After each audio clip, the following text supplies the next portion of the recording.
Todo mundo, todo ser humano, de alguna manera busca superarse, busca la felicidad, busca ser una persona realizada en la vida.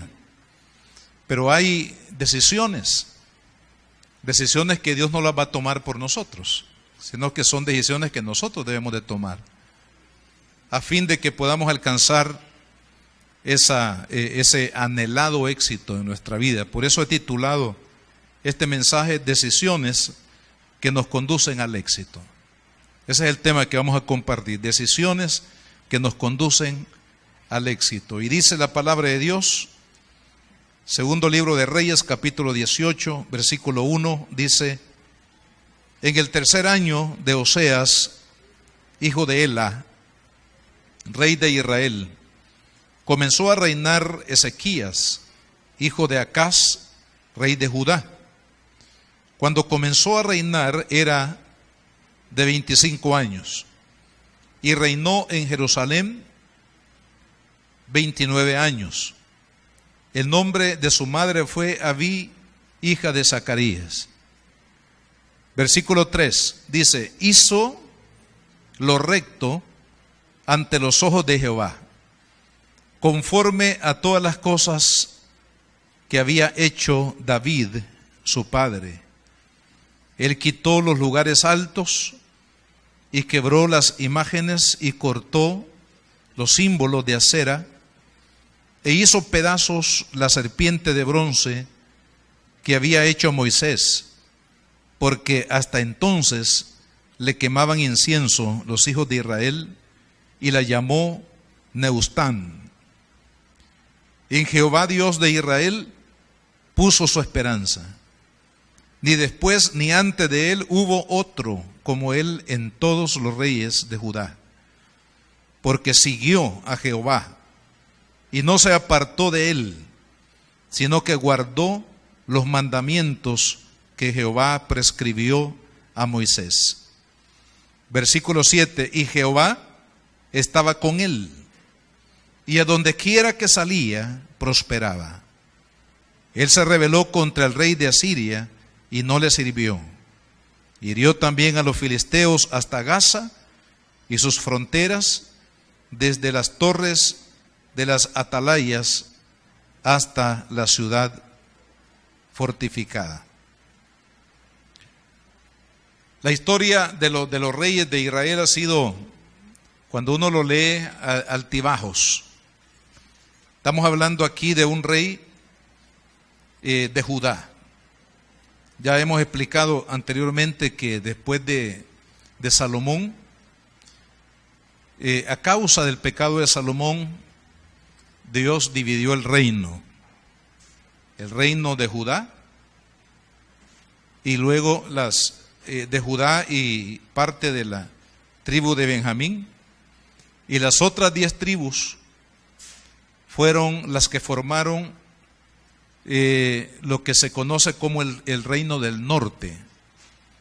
O sea, la capital era Samaria.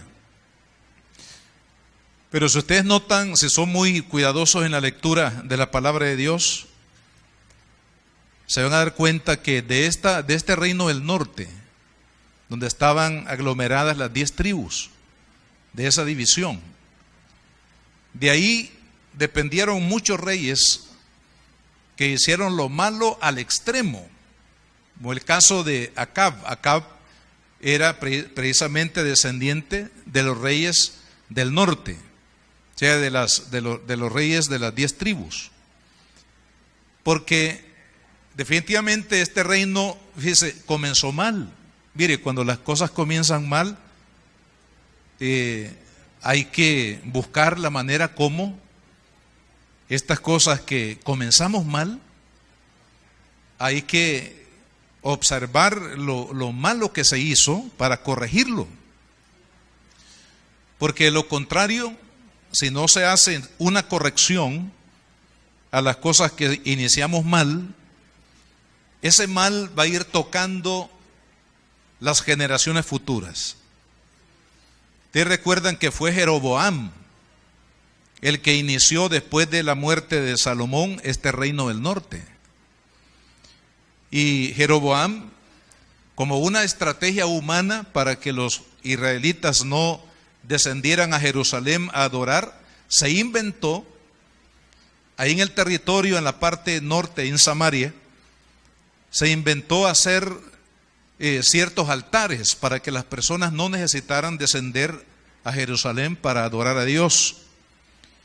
De ahí que esta estrategia, que más que humana también fue del enemigo en la vida de Jeroboam, marcó ese mala actitud, mala acción contra Dios y contra su propio pueblo. Y como no se corrigió esa actitud, hermanos, de generación en generación llegamos hasta el rey Acab, que creo que fue más o menos ahí con el rey número 10, número 12 de esa descendencia. Y todo fue de mal en peor, porque no se corrigió lo que se hizo mal. Algo diferente sucedió en los reyes de Judá, que son los reyes del reino del sur. Si usted lleva la lectura de los reyes de Judá o los reyes del sur, se va a dar cuenta que muchos de ellos en esa descendencia hicieron lo bueno, hicieron lo recto, agradaron a Dios. Claro, hubieron algunos que se apartaron, pero de esa descendencia, hermanos, muchos de esos reyes decidieron agradar a Dios, honrar a Dios, y eso marca la diferencia. Si un padre, por ejemplo, un padre ama a Dios, honra a Dios, cree en Dios, honra, glorifica, alaba a Dios, lo más probable es que su descendencia va a estar marcado con ello. Aun cuando un hijo se descarríe por algún momento de la vida, pero ese testimonio y esa profundidad espiritual de la vida de un padre va a hacer que su hijo ande en los caminos del Señor. Contrario a un padre que no cree en Dios, que no ama a Dios, que no busca a Dios, que no honra a Dios, que no glorifique a Dios, y es más, que sea contrario a Dios y a su voluntad, va a marcar la vida de igual manera, de manera negativa sobre su descendencia. Porque sus hijos andarán extraviados, su descendencia serán esclavos sobre la faz de la tierra, esclavos del pecado y de muchas cosas, porque no se corrigió el problema de origen. Hermanos, cada uno de nosotros, aplicándolo a nuestra vida personal, aplicándolo a nuestra vida matrimonial, aplicándolo a nuestra familia, debemos tomar tiempo para hacer un análisis en nuestro corazón y preguntarnos delante de Dios: Señor, ¿estaré agradándote?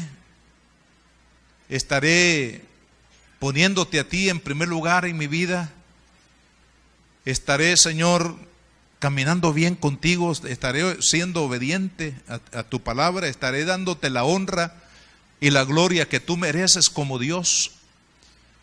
Porque de eso va a depender que nuestra descendencia alcance el éxito para su vida espiritual.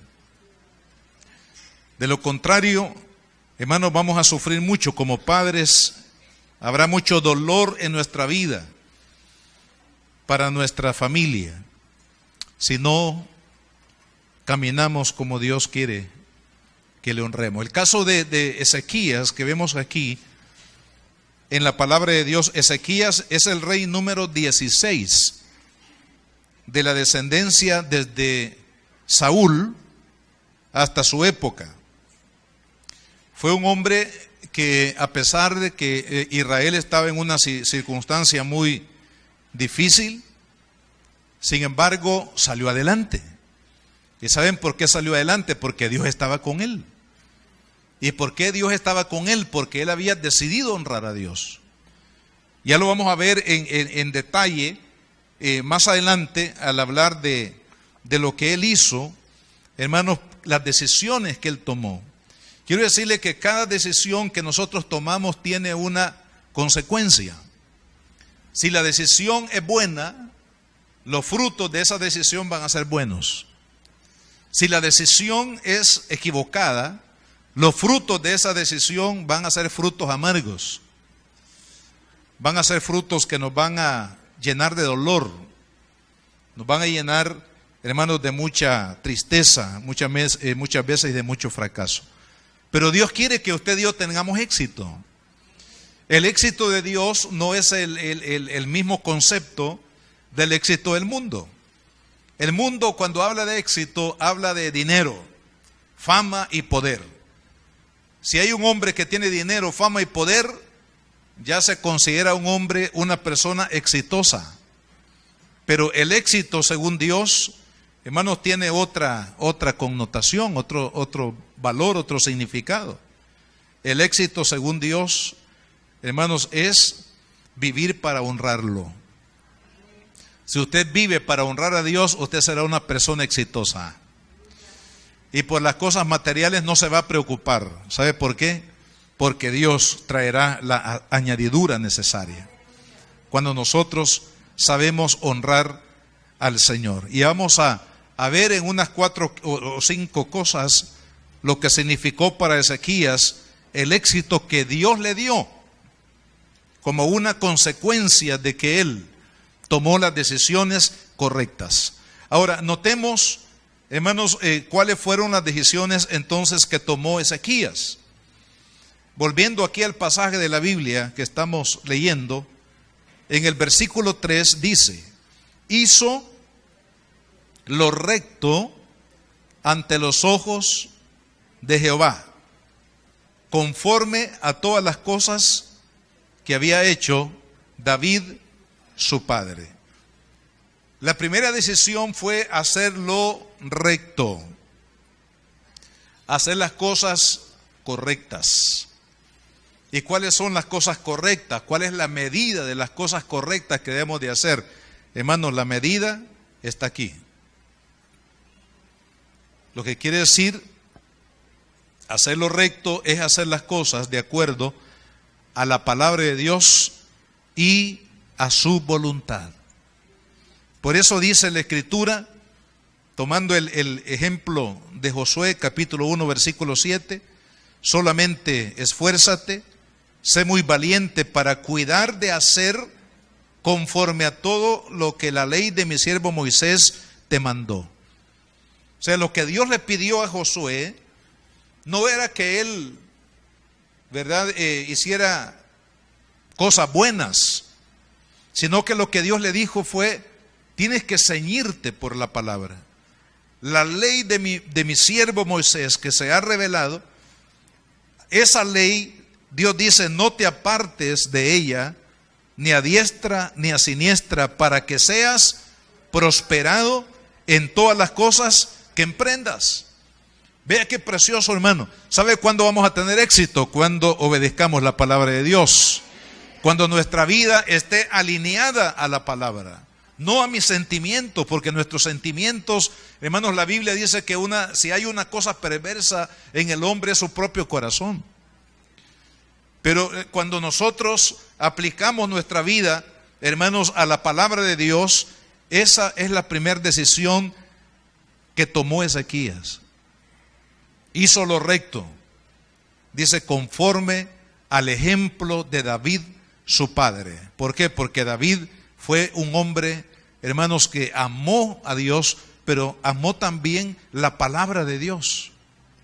Hermanos, para ello necesitamos comer Biblia, comer palabra, meditar en la palabra de Dios, porque ¿cómo vamos a agradar a Dios si no conocemos su voluntad? Y no conocemos su voluntad porque no conocemos su palabra. Pero cuando conocemos su palabra y entendemos su voluntad con la ayuda del Espíritu Santo, hermanos, tenemos que obedecer a Dios. Segundo, la segunda decisión que tomó Ezequías, versículo 4 de este pasaje, dice: él quitó los lugares altos y quebró las imágenes. y cortó los símbolos de acera e hizo pedazos la serpiente de bronce que había hecho Moisés, porque hasta entonces le quemaban incienso los hijos de Israel, y le llamó Neustán, que significa que es esa cosa de metal. Vea qué importante, hermano, porque Dios quiere que nosotros seamos fieles a Él. Dios no comparte su gloria con nadie. Cuando nosotros estamos navegando o tratamos de navegar en dos direcciones al mismo tiempo, no vamos a poder hacerlo. La Biblia dice que si agradamos al Señor, se va a desagradar el otro Señor, ¿verdad? Porque no podemos agradar a dos señores al mismo tiempo.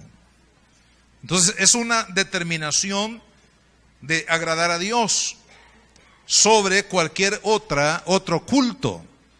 No olvidemos que en el caso del tiempo de Ezequías, imagínense, todavía habían secuelas, hermano, de todo lo que Acab había y Jezabel habían levantado: altares a Baal, altares a Acera, altares a otras deidades en aquel tiempo.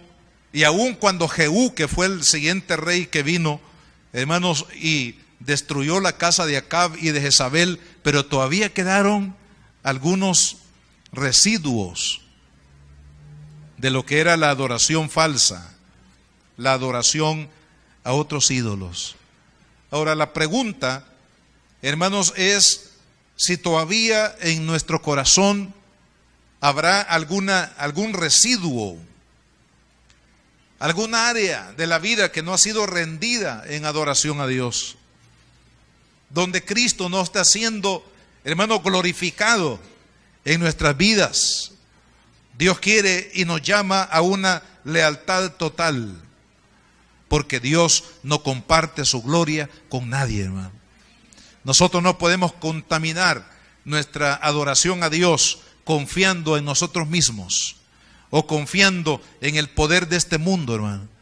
El Señor tiene que ser adorado, como dijo Jesús: al Señor solamente adorarás y solamente a Él servirás.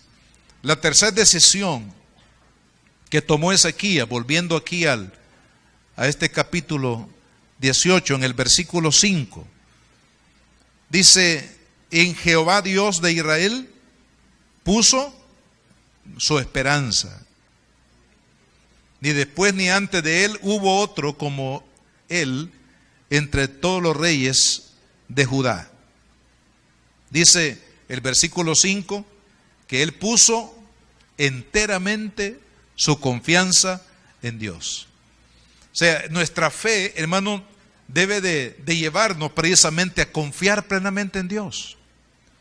Sé que vamos a atravesar una serie de dificultades, de problemas, de amenazas en nuestra vida, pero nuestra confianza debe de permanecer hacia Dios. Confiar plenamente en el Señor es lo que Dios quiere, hermanos, que creamos y confiemos en Él. Ahora, en este capítulo 18, de los versículos 9 en adelante, vemos que surge una amenaza para el reino del sur, que es la amenaza de los asirios. Los asirios era un imperio en aquel tiempo que, al igual que otros imperios como el imperio de Egipto y otros más, pretendían conquistar todos los pueblos posibles, porque ellos buscaban la grandeza. Y entre más pueblos ellos conquistaban, se sentían más grandes. Era el orgullo humano que se manifestaba en los reyes de aquel tiempo, tratando de abarcar y tratando de subyugar a todos los pueblos, lo que conocemos hoy en día, ¿verdad? Siempre ha habido eso en el corazón de los hombres. Entonces, en este imperio de Asiria, fíjese, el rey Sennacherib envió algunos emisarios. Imagínense los nombres: alguno de ellos se llamaba Tartán, el otro se llamaba Rabsacés, que eran prácticamente los los hombres de guerra, los que estaban a cargo de los ejércitos del reino de Asiria, y los envió para amenazar al rey de Judá, para persuadirlo de que él tenía que someter su pueblo al gobierno, hermanos, o a la autoridad de Asiria, y si no, que se atuviera las consecuencias. Pero ¿qué hizo Ezequías, hermano? ¿Qué hizo este hombre ante las amenazas que vinieron contra él? Fíjese qué importante. En el capítulo 19, versículo 1 dice: cuando el rey Ezequías lo oyó, rasgó sus vestidos, se cubrió de cilicio y entró ¿a dónde? Entró a la casa de Jehová.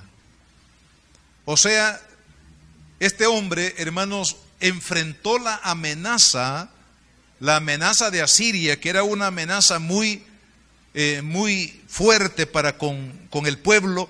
Hermanos, lo enfrentó confiando en Dios. No dice que Ezequías agarró sus maletas y se fue para Egipto o se fue para otro lugar para proteger su vida o proteger la vida del pueblo de esa manera, sino que dice que cuando él oyó la amenaza se fue a la casa de Dios. ¿Qué nos dice eso? Que su confianza estaba puesta en Dios. Que él sabía que, hermano, más allá del poder de los asirios, que era un ejército numeroso y cruel, más allá del poder del imperio de Asiria, estaba el poder de Dios. Estaba la grandeza de Dios. Si este rey Sennacherib se consideraba, hermanos, el hombre más poderoso de aquel momento de la historia, Ezequías sabía que había alguien más poderoso que el rey de Asiria, que Sennacherib, y ese era el Dios de los ejércitos, hermano. Y es por eso que la confianza, hermano, en Dios tiene que ser plena. Usted y yo, hermano, vamos a enfrentar diferentes tipos de problemas también. Pero ¿cómo lo vamos a enfrentar de manera efectiva? Confiando en Dios. No confiando en nuestra capacidad, en nuestras fuerzas, sino confiando de que hay uno que es más poderoso, hermanos, que cualquier amenaza en el mundo, y ese es el Dios a quien nosotros adoramos, el Dios a quien nosotros servimos. Y ante el llamado de Ezequías, hermanos, de la oración, que se levantara oración. ¿Qué nos dice esto, hermano? Que la cuarta decisión que tomó Ezequías fue enfrentar la amenaza, no solamente con la fe puesta en Dios, sino también a través de la oración. Hermanos, hay poder en la oración. Hay poder cuando usted y yo clamamos a Dios. Cuando usted y yo buscamos la presencia de Dios, hermanos, aquel que clama, dice la Biblia que Dios le responderá.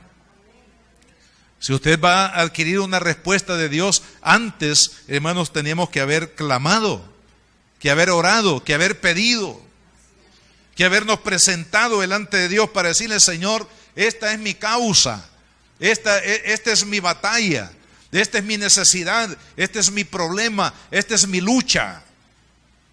Pero si no pedimos, ¿cuál es la ley de Dios que dice? El que no pide no va a recibir, pero el que pide va a recibir. El que busca va a hallar, pero el que no busca no va a encontrar nada, hermano. El que llama, es decir, el que toca la puerta y llama, alguien le va a abrir, pero el que no toca la puerta para llamar, nadie le va a abrir porque no ha tocado la puerta. Entonces, la oración es clave, hermano, para enfrentar las amenazas con la ayuda del Señor. Y vea qué lindo, porque cuando ellos oraron, dice, cuando ellos oraron, ve lo que dice el versículo 5: vinieron pues los siervos del rey de Ezequías a Isaías, e Isaías le respondió: así diréis a vuestro Señor. Ven qué interesante, en los versículos anteriores hubo un clamor de parte de Ezequías y de todos los que estaban con él. Clamaron, oraron, buscaron la respuesta de Dios. Y en el siguiente versículo, Isaías, el profeta, trae una respuesta de parte de Dios y dice: así diréis a vuestro Señor, así ha dicho Jehová, no temas por las palabras que has oído, con las cuales me han blasfemado los siervos del rey de Asiria. He aquí, pondré yo en él un espíritu, y oirá rumor, y volverá a su tierra, y haré que en su tierra caiga a espada. Y efectivamente así fue. Hermanos, ¿por qué? Porque Dios tomó el lugar de pelear. Dios tomó, hermanos, la autoridad para pelear contra los enemigos de su pueblo. Porque Dios pelea por usted y por mí. Y Dios, hermanos, trae respuesta a las oraciones. ¿Por qué no fue destruido este pueblo, hermanos? Por un imperio tan poderoso como el imperio de Asiria en aquel tiempo. ¿Sabe por qué? Porque ellos supieron esperar en Dios y supieron clamar a Dios y buscar de parte de Dios la respuesta que ellos necesitaban. Y de la misma manera, hermanos, nosotros tenemos que enfrentar las batallas, las pruebas, las amenazas de nuestra vida, confiando en Dios y orando. Y diciéndole: Señor, yo no puedo, pero tú sí puedes. Yo no sé cómo resolver este problema, pero tú sí sabes cómo hacerlo. Y lo que nos toca, amado hermano, es confiar y orar, confiar y pedir, confiar y esperar en la misericordia de Dios. Y en su tiempo, hermano, Dios nos va a dar la respuesta. No nos desesperemos. Dios tiene un tiempo, su tiempo es perfecto, hermano. Dios no llega tarde ni se equivoca. Dios tiene control de toda circunstancia, de toda situación, y lo que Él demanda de nosotros es que nosotros confiemos y oremos y esperemos en Él. ¿Sabe qué es lo que va a pasar? Lo leo aquí en la palabra para concluir. Dice versículo 35 del capítulo 19. Y aconteció que aquella misma noche salió el ángel de Jehová y destruyó en el campamento de los asirios ¿a cuántos soldados? Hermano, mire qué impresionante, 185,000. Estamos hablando de un ejército inmenso que había rodeado a Ezequías y a su pueblo para exterminarlo, para terminarlo completamente de la faz de la tierra. 185,000 soldados, se puede usted imaginar, hermano. Pero dice que un solo ángel de Dios destruyó a este ejército. ¿Por qué? ¿Lo hubiera podido hacer Ezequías en su fuerza? No. Pero ¿sabe por qué él tuvo la victoria? Porque él confió en Dios y esperó en oración el tiempo de Dios. Porque cuando estamos en su voluntad, hermanos, Dios es fiel para pagar a cada uno conforme a su fe. Oremos al Señor. Padre, gracias te damos, Señor, en esta hora. Gracias, Padre, porque sabemos que de igual manera, Señor, de igual manera hoy, así como fue el día de ayer, así como Ezequías decidió honrarte, confiar, caminar rectamente, Señor, haciendo tu voluntad. Así también nosotros hoy en día, Padre, necesitamos tu bendición. Necesitamos tomar las decisiones correctas, las decisiones, Señor, que nos van a llevar, Padre, nos van a llevar a ese camino de bendición que tú tienes preparado para cada uno de nosotros, Señor. Gracias, bendito Dios. Gracias por tu infinita bondad, Señor. Ayúdanos a ser fieles a ti, Padre. Dele gracias al Señor. Bendiga el nombre de Jesús.